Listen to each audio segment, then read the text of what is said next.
Uitați, prietene, la câți metri suntem? 4252 de metri.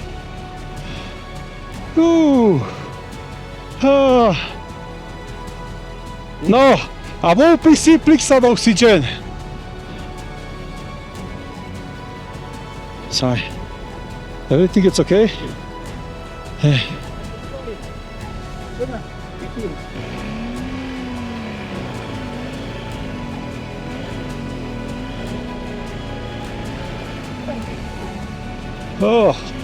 Oh, frate! Asta numai la 4000 de metri nu vrei să faci. Să urci așa de abrupt e. Pur și simplu sunt epuizat. Pur și simplu sunt epuizat.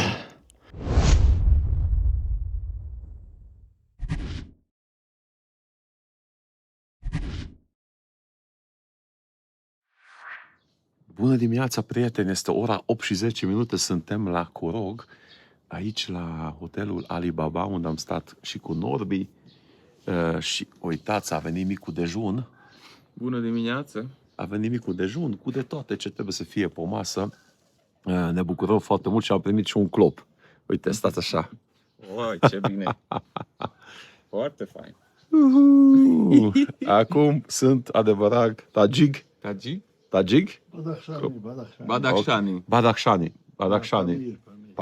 Pamir. Sunt un adevărat om al Pamirului. Salam aleikum. Assalamu alaikum. Și azi vom avea o zi grea, fiindcă urcăm până la 4000 de metri, așa că o să fie super ok. Și pe off-road, pe drum mai prost. Ieri mi-ați semnalat câțiva că ați căzut de pe motocicletă, n-am ce faceți. Am zis să vă țineți bine, deci azi țineți-vă și mai bine, că mergem pe serpentine. Da? Mâncăm și ne vedem. Okay. My friends, see you next time. Thank you very much for eat, for room, for everything.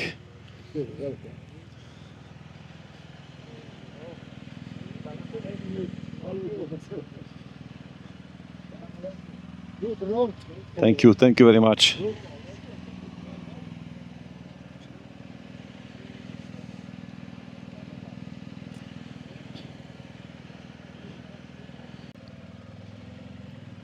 Bye bye.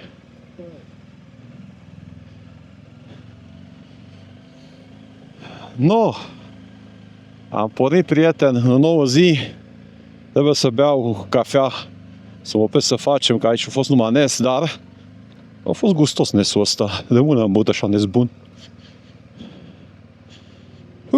O nouă zi, o nouă aventură, o nouă luptă cu drumul, dar o să avem peisaje minunate, fiindcă urcăm la peste 4000 de metri. Trebuie să cumpărăm cola, că data trecută m-a ajutat cola la 10% coborâre. Data trecută m-a ajutat cola la când mă doru capul de la altitudine. Uitați unde coborâm jos. Ia, în câteva metri. Aici am urcat ieri. Am intrat într-un sat. Cred că primarul ăsta este pilos. Că este asfaltat drumul, cum vedeți aici în sat. Interesant. Ăsta e un primar pilos.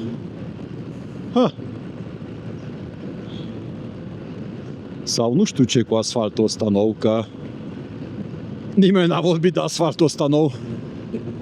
Sunt curios de unde merge până unde merge. Acum am urcat aici în sat. Și am crezut că primarul este pilos, că se mai întâmplă. Dar văd că nu. Ia, e un tunel. Da, de roșu. Cel mai bine. Să intri în tunel unde e roșu. Eram intrat astăzi în ce tunel unde se lucra. Dar n-ai altundeva să mergi, așa că intrăm pe roșu în tunel, prieteni, iar. Așa va fi Pamirul, prieteni, peste 3-4 ani când veniți pe așa, atunci, într-adevăr, o să mă întorc cu autorulotă. Și am vrut să vă pun o întrebare. Nu știu dacă o să vă puteți ajuta sau aveți. Chiar sunt curios.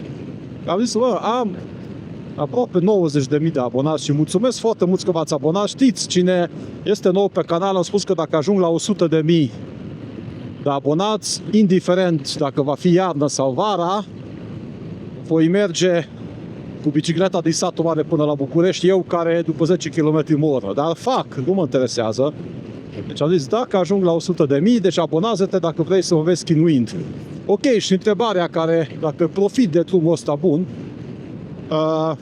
am anvelope Dunlop Trail Max Mission pe motociclete. Eu până acum am folosit Continental Trail Attack, care îmi place foarte mult, Michelin Akivite și Pirelli Scorpions. Prima dată folosesc acest Dunlop Mission. Cum am spus, pe asfalt nu este cea mai bună anvelopă, dar merge.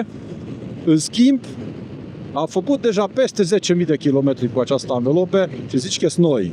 Așa că dacă tu lucrezi la Dunlop România sau ai cunoștințe la Dunlop România, îți las aici pe ecran WhatsApp-ul meu și chiar îi rog să mă contacteze. Nu trebuie să mă sponsorizeze, nu cer bani, nu cer anvelope. Aș vrea să trimit un review, câteva poze cu anvelopa, să-l ajut să promoveze în România. De ce nu? Încă o dată spun, nu vreau să mă caute Dunlop să-mi dea sponsorizare sau ceva. Anvelopele ăsta am cumpărat, în schimb sunt foarte mulțumit și aș vrea să fiu recunoscător și pot să trimit niște poze pe unde am umblat, poate vor folosi, nu știu, mă rog, fac un long test. Deci dacă lucrezi la Dunlop sau ai cunoștințe, dă numărul meu de WhatsApp, să-mi scrie, evident nu o să răspund numai când am timp, că sunt pe motorul să răspund, dar răspund cu mare drag. Suntem la 2600 de metri, apa se îmbracă că e frig, 21 de grade, eu rămân așa încă, mi-mi place, am găsit aici ceva fain, haideți să vă arăt. Ia, un pod minunat. Și aici e un pârâu, ăsta deja nu mai este râul Pange, e un pârâu. Ce fain! Un camion vechi și noi. Minunat! Până acum e bine, e asfaltul ăsta sovietic. Nu putem avansa, am venit la 30 de kilometri în vreo 50 de minute, fiindcă cum o bagi în a patra, sigur vine 3 metri de off-road, e tăiat asfaltul, deci tot timpul trebuie să încetinești, dar e ok. Ce te aruncă! Suntem la 2800 de metri deja, prieteni. La 2800, deci nu există în România munte mai înalt, cum ar fi cu 200 și ceva peste vârful moldoveanu. Înțelegeți voi? Și e liniște, pace. Drumul ăsta care v-am spus că mai rău decât off-road-ul, de nivelat și îți dă direct în suspensie, dar ne bucurăm de fiecare peisaj. Și ieri pe off-road peisajul te răsplătește și ăsta este mult mai important decât chinuiala. Vedeți, am băgat în a treia și deja trebuie iar să încetinești, fiindcă moștenirea sovietică e aici. Dar bine, măcar au făcut un drum. Hai să luăm partea bună.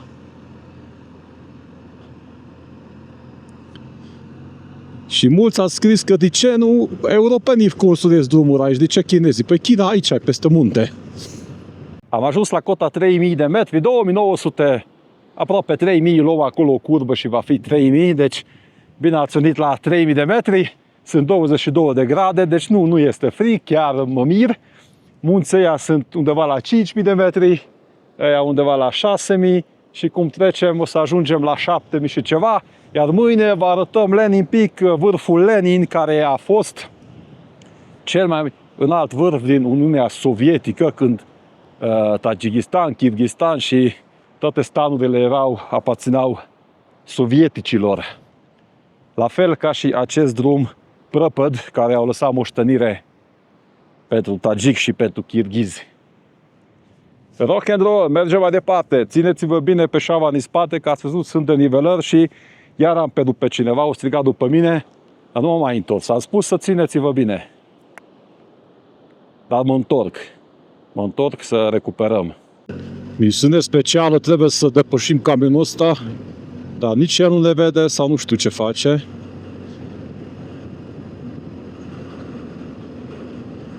Și el se chinuie și noi ne chinuim. Face un praf de...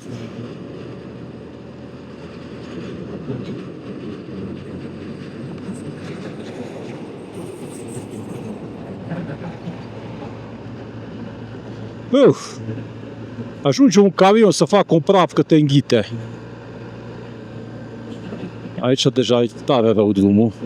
Uitați, un biciclist. Singur.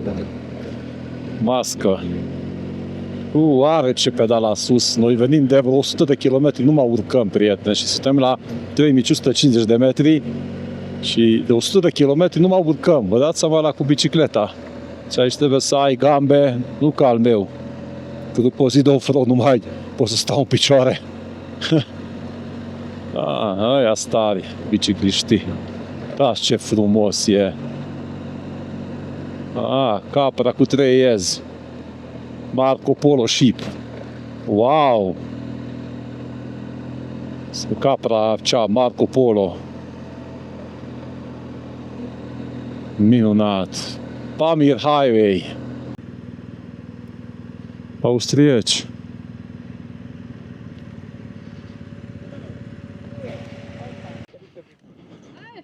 Hi.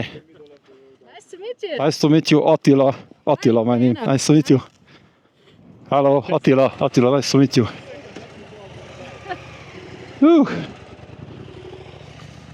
Austriecii de început din aprilie sunt pe drum și planifică un an. Cred că ei o să coboare probabil spre Laos, spre zona mai caldă, spre iarnă. Soție, așa ușor. Foarte fain, oameni. Noi mergem, dar ei au pornit cu un Triumf și, nu mai știu, cred că BMW era celălalt. Nu, Triumf și, mai știu. Hai să vedem la câți metri suntem. Nu se vede.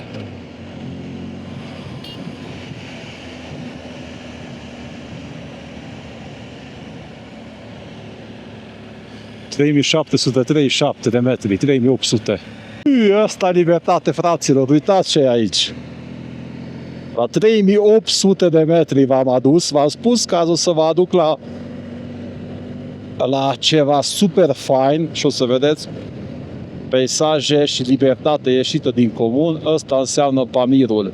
Ne bucurăm acum, iarăși avem o bucățică bună de asfalt. Alterează între bun și rău, gropi, dar imediat ajungem la 4000 de metri. Uitați ce e aici. Și de acolo acasă, ca să închei. Uite, Iaci. Hello! S-a speriat de motor. Dar ce faine sunt, ia! Ia cum fug, s-au speriat de motor. Wow!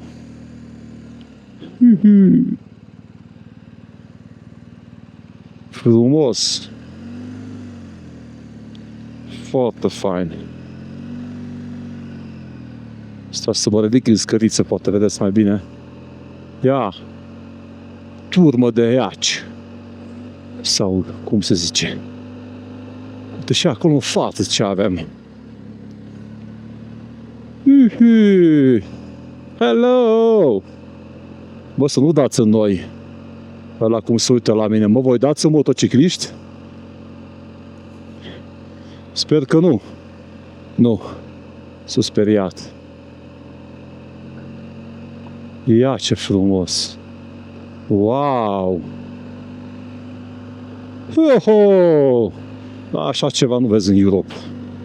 Dacă dorești să achiziționezi echipamente și accesori moto, îți recomand motomus.ro.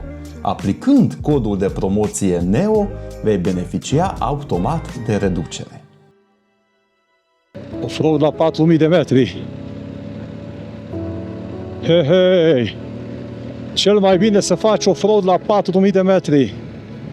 Iuhu! Rock and roll, baby! Cel mai bine! Suntem la 4000 de metri, prieteni! Și drumul s-a dus. A rămas o fulă. Dar e bine. Pietre mari. Wow, ce pietre!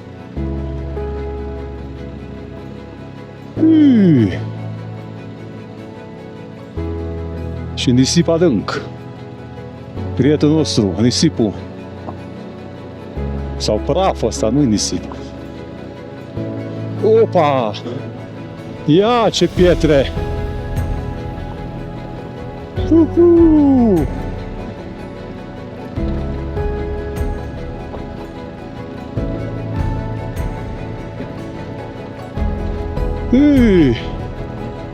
No, acum simt lipsa de oxigen. Oh! Acum simt. Acum e greu. Dar e bine. Abia trage acum. În a doua. Foarte abrupt. Uitați unde merge camionul. Frate. Vin. Vin numai. Vin și aer.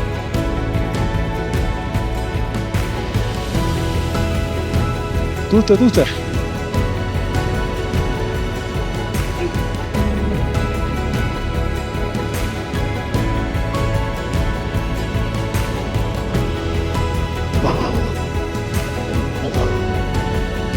No, dintr-o dată n-am trezit cu pasul ăsta de off-road. Nici nu știi pe unde să mergi. Capitan Balu, tu ești the best!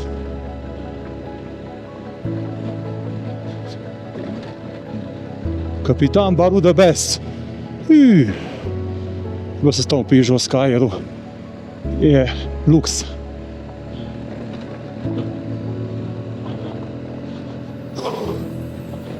Da, acum am spus că nu simt că n-am aer, acum simt. Rock and roll, mi s-au înfundat urechile. Cred că are vreo 10%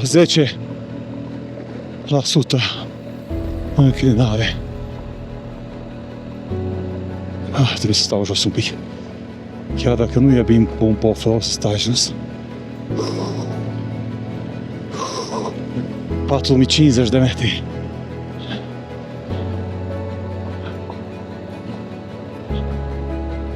Dar e bine, prieten, că așa învață omul. M-am spus eu, pentru mine e învățătura. Primul meu drum adevărat de off-road. Și o să spuneți, asta nu e off-road cum merge în noroaie, dar e greu. Fiindcă e pietre și între pietre nu se vede să este praful ăla care zici că e nisip. Și se înfundă dacă nu dai gaz. Plus atitudinea acum. Și pus la mine cuvântul, dar folosind tehnica învățată de la Otto merge.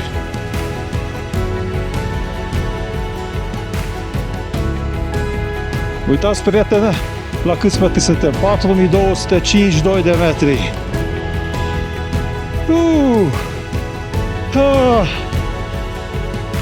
No, am un pic lipsa de oxigen. Ha? Un pic se simte.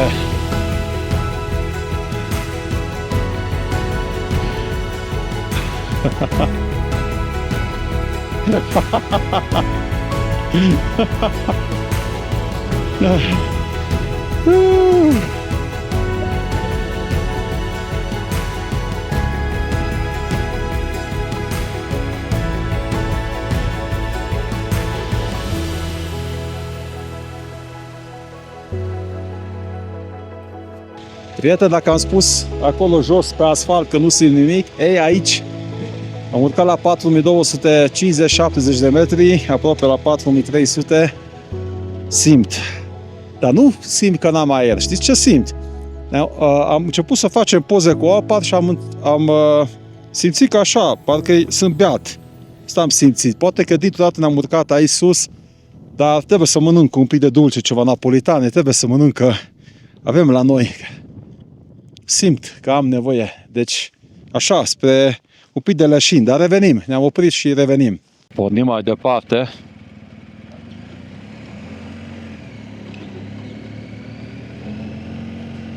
Pornim mai departe, prieteni.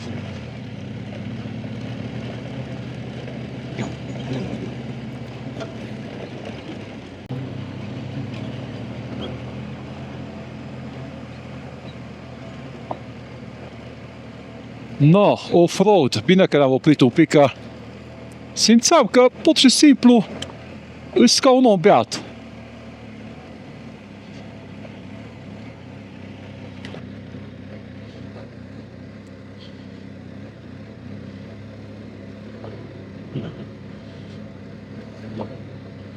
Oh. No. Și acum urcăm. Sau nu mai știu, cred că suntem pe platou. Ei, da, ce nasol aici între pietre. Oh. Nu vă redă camera. Credeți-mă că ce bolovani sunt aici. 12 grade sunt, prieteni. 12 grade. Nu e cald, dar nu mi-e frig cum lucrăm. Aici a revenit asfaltul ăsta nașpa. O corim bine dreaptă camionă, că lăsăm să meargă în stânga, că acolo a fost mai bine. Mai bun. Prietenii mei faini, dragi urmăritori, vă rog să răspundeți cum v-ați simțit și cum vă simțiți la 4300 de metri. Dacă sunteți amabili să-mi scrieți aici comentarii, voi aveți oxigen. Cum v-ați simțit? Cum vă simțiți? Chiar sunt curios. Că voi călătoriți cu noi, chiar dacă virtual. Dar ce nașpa e. Când mă gândesc când au făcut sovieticii drumul, ce-a fost aici. Drumul ăsta și de pasul ăsta m-am amintit că veneam iarna, știam că ăla-i, mă! Frate, telelever. Țineți-vă bine, eu v-am spus să nu vă pierd. Acum sunteți în Soviet Union. Cam așa arată Soviet Union. Obosesc mai repede, atâta simt de la lipsa de oxigen. Dar momentan, bine. Ăștia deja apa oferți. Hai să te mând dacă putem ajuta. Nu știu cu ce, poate să te oprești aici.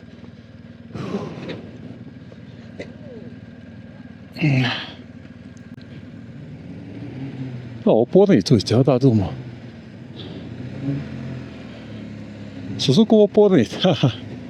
A dat din manivelă, asta mere, mă, nu se strică benzină, 120 de litri consum de mere măcar, ați văzut? E din alt ceva a făcut.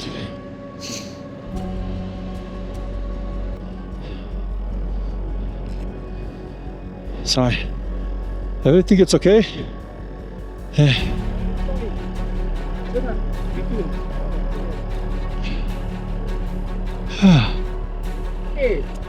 sono palmetti.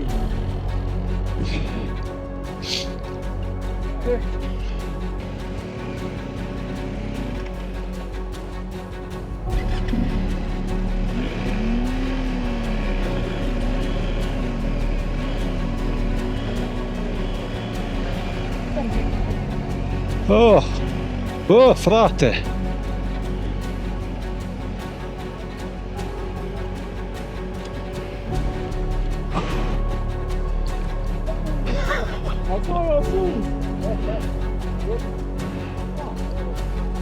Ce e acolo, frate? Deci ăsta rampa are 15%. Frate! Ce e acolo? O schinez, o sărit. O zburat geaca.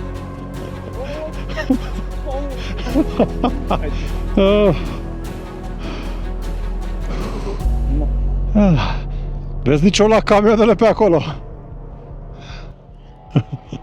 Ia! Până am trecut, prieteni. Nu știu dacă rede camera. Ia! Ia!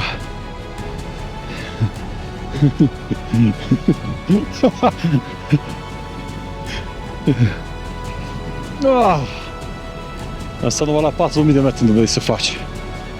Să urci așa de abrupt, e. Otto, încă o dată mersi la pornire în panta. Am reușit a 3 ore, dar măcar am reușit. N-am rămas aici. La ce face chinezul? Nu împinge motocicleta. Dacă mergi pe asfalt, pe 4000 de metri, probabil că nu e așa de greu. Când am venit noi acolo pe asfalt la 3800, n-am simțit nimic, dar cum ne luptăm? Ne luptăm cu drumul iace aici. No, face efort, depui efort fizic. Și deodată simțeam că mi se înverzește tot în fața mea. Și eu apar, zic că, bă, nu-i ceva ok. Și 3 minute n-am oprit să ieșim din zona asta de 4000 de metri, dar oricum o să ieșim, dar măcar din... Știu dacă drumul va fi așa până la Murga, nu ajungem niciodată. Wow!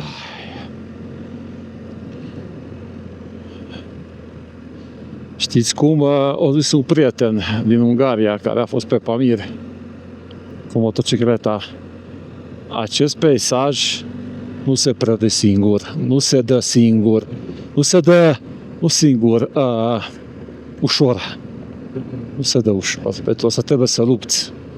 Pentru asta trebuie să te lupți, fiindcă dacă s-a dat așa ușor, foarte mulți oameni ar veni aici, așa, chiar trebuie să fii un biker bun ca să vii aici. Eu așa spun. Și asta nu spun din aroganță sau ceva, dar până am trecut și încă mâine până o să trecem și azi. Acum am fost la 4200, 4300, mâine urcăm la 4600, deci tot off-road este acolo. Dar nu pot să n-ai emoții când vezi peisajul ăsta. Aș putea să merg acum puțin mai tare, dar nu am chef. Și să te-a văzut live. Dumnezeule, ce frumos e. Ce frumos poate fi. Ce frumos. Pentru asta merita lupta. Și sper că nu am răcit cam mult, dar un tricou și costumul ăsta de ploaie și acolo cum am luptat, am transpirat, cum am luat sub ăsta de ploaie ceva. Sper că simt un pic că mă dor plămânii acum, dar nu știu.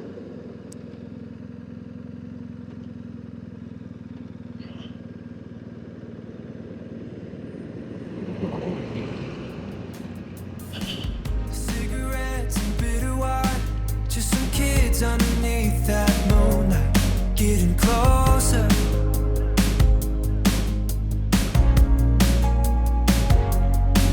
Yeah, that was back when I could call you mine, holding hands, falling into the riptide, over and over.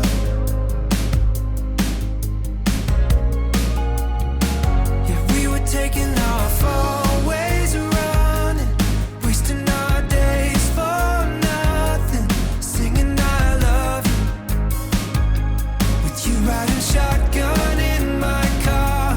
Do you remember all of the nights we spent alone?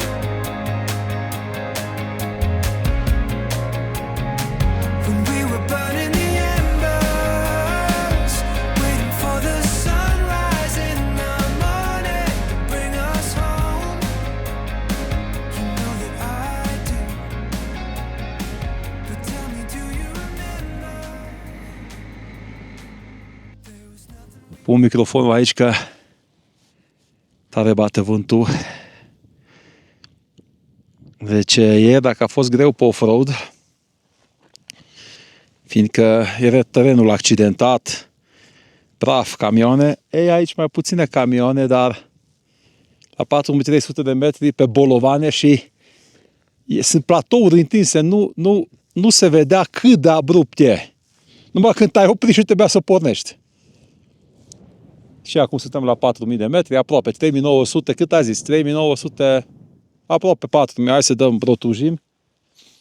Și ne oprit, mâncăm niște napolitane, să revenim, dar ăsta e specialitatea Pamirului, n-ai ce face. Deci ăsta e specialitatea și vântul ăsta care îmi ia capul. Wow, ce fain e lacul ăla, ia!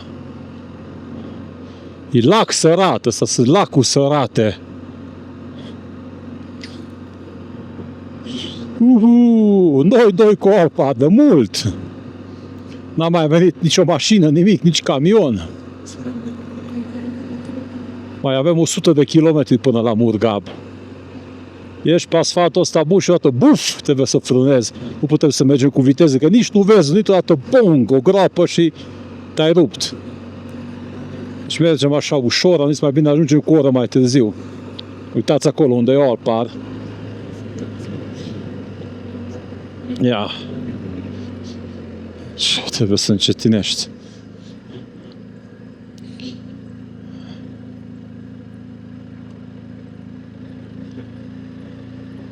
Hop, hop.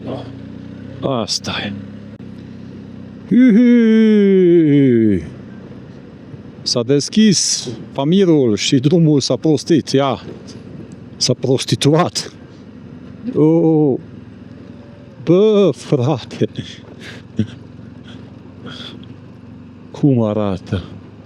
Vedeți cum arată? Acolo e un sat.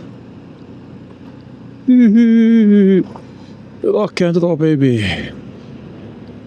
Aș minți să vă spun că m-am obosit. Nu-i rușine să recunoști. Tot mă gândesc ce viață au ăștia aici. Aici e un sat. Ce viață au? La 4000 de metri. Chiar sunt curios ce ziceți.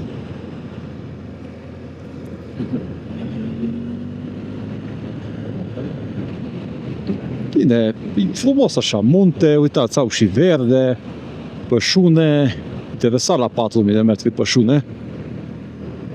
Și ați văzut de case au acolo, ca și în Afganistan.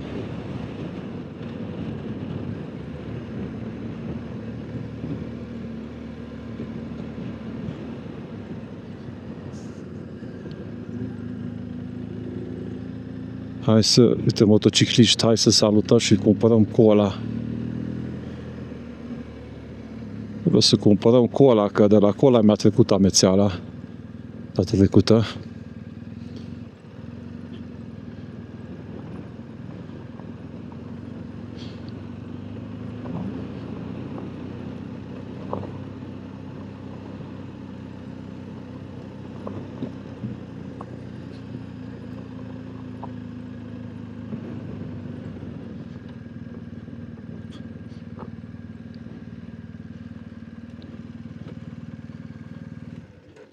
No, see motorcycle. Hello, Kutush. Hi, Attila. Attila from Romania. Attila. Hello. Hello, my name is Attila. Hello. Enric, Hello. very nice to meet you. Spain. Catalan. Huh? Hey. Well, we come from China. It's a strange way because we start in Barcelona, but in Croatia, and 7 years, but only 20 days each year. And we cross the Balkans, Greece, Turkey, Georgia, The same way, like we came 3 weeks ago. Iran, Afghanistan, Nice. Pakistan, China. Fucking hell. In 7 years you are on the road? Yes. No. But we only take like 20 days a year. We park the motorbike. No, am prins în urmă chinezii.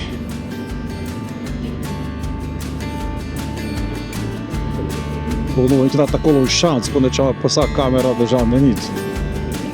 De aceea sunt ăștia adunați că s-o oprit să vadă, dar nu pățită la nimic. Șanțul a ieșit. Aici mai pun un pic drumul.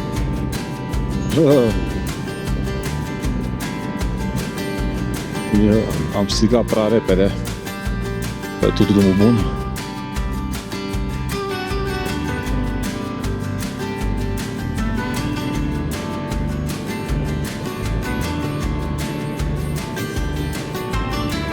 Bă, ce-o luat avans camionul.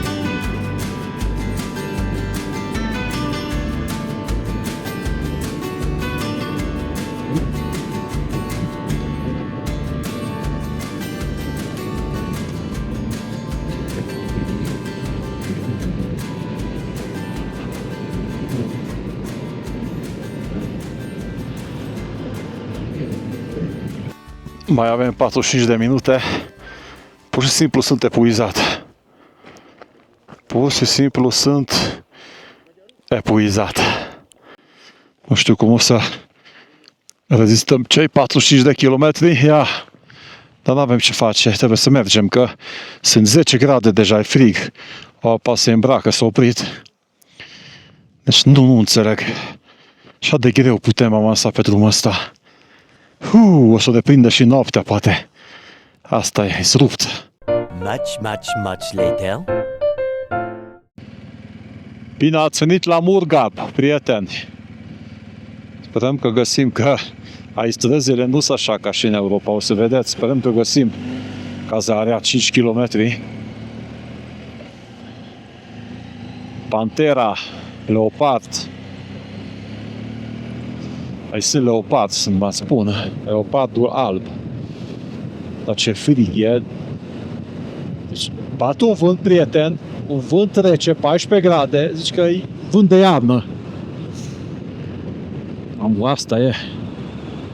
Așa arată orașul. Marginea, primul rând. Centru este o primărie. Oh, mama soare. Oh!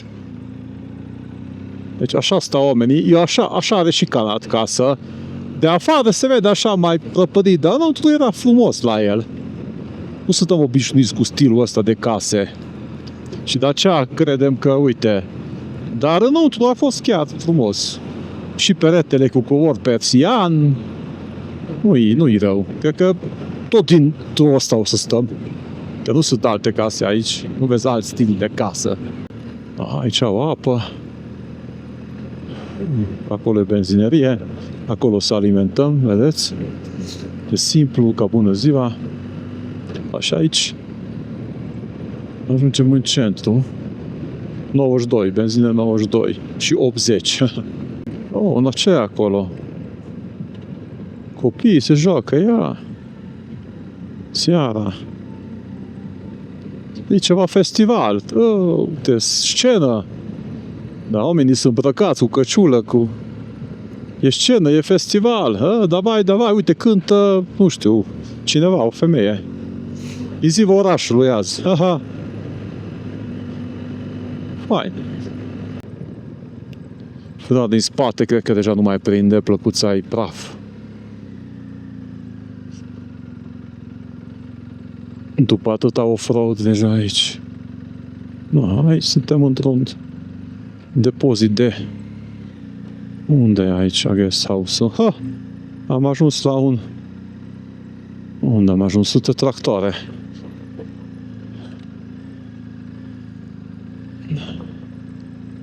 E că aici numai guest house nu este.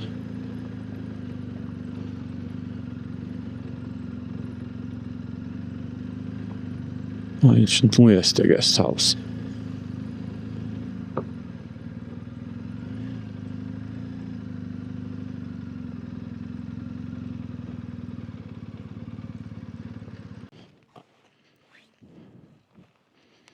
Nu, aici a dus GPS-ul. E fain aici.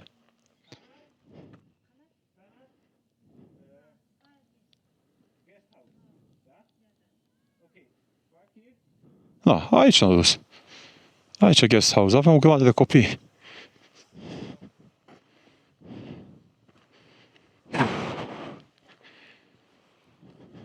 Later. Haideți să vă arăt camera, super fain. Stilul ăsta tajik, o să dormim pe jos, dar au pus ceva super fain, chiar e ok. Destul de moale. Asta este camera. Nici nu știm cât costă, că sunt prieteni, sau plătim cât vrem, o să vedem, nu știu. Și acum l-am rugat să facă cartofi pai și face cartofi pai, doamna. Foarte drăguță este. Și aici mâncăm apa, ce faci acolo? Odihnesc. Cacoi. Apoi odihnesc. Mănânc nuca, uite. Mănânci nucă? Da. No, cum ți-a plăcut ziua de azi? În afară de... sincer, mă. Stai puțin. În afara de boala asta de înălțime, cred că a fost în regulă. Ultima parte de, nu știu, 40 de kilometri, am fost atât de nervos pentru Pe gropile. pe gropile, că am zis că dacă mai vine una care trebuie să o ocolesc, nu știu ce să fac. Mă duc acasă, o doresc, secuiesc, vreau, duc acasă. Nu glumesc. E aventură, perfect. Dar un sfat de la All Pass Moto Adventure, dacă ești începător,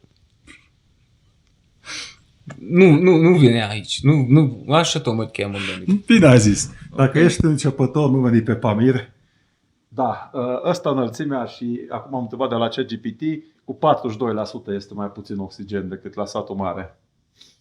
Și da, mâncăm, vine cartoful pai, mâncăm și ne apucăm de editat. Mai am 1% baterie, prieten, sperăm că v-a plăcut și ziua de azi. De aici, nu știu, de la Guest House Autentic.